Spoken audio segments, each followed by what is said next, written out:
balap sepeda Sumatera Selatan yang kita kirim pada PON nanti ada 4 orang dan ada 2 nomor yang kita harapkan nanti bisa meraih medali emas, yaitu Jasmine Azara di nomor BMX dan Agung Priyo Aprilio di nomor DH. Sedangkan untuk 2 pembalap lagi kita harapkan bisa berprestasi maksimal, yaitu Ade Agung Diantara serta Bimo Aldira. Pertemuan terakhir antara Kemenpora RI, Bapak Gubernur Papua Lukas Inimbi, serta Ketua Umum KONI Pusat Letjen Purnawirawan Morsiano, 10 cabur yang tadinya dicoret tidak akan dilaksanakan di PON Papua itu akan tetap dilaksanakan, dan pelaksanaannya bisa di luar Papua.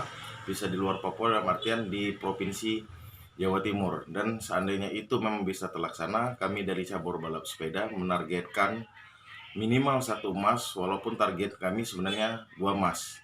Itu yang kami canangkan untuk PON nanti, khususnya di cabur balap sepeda.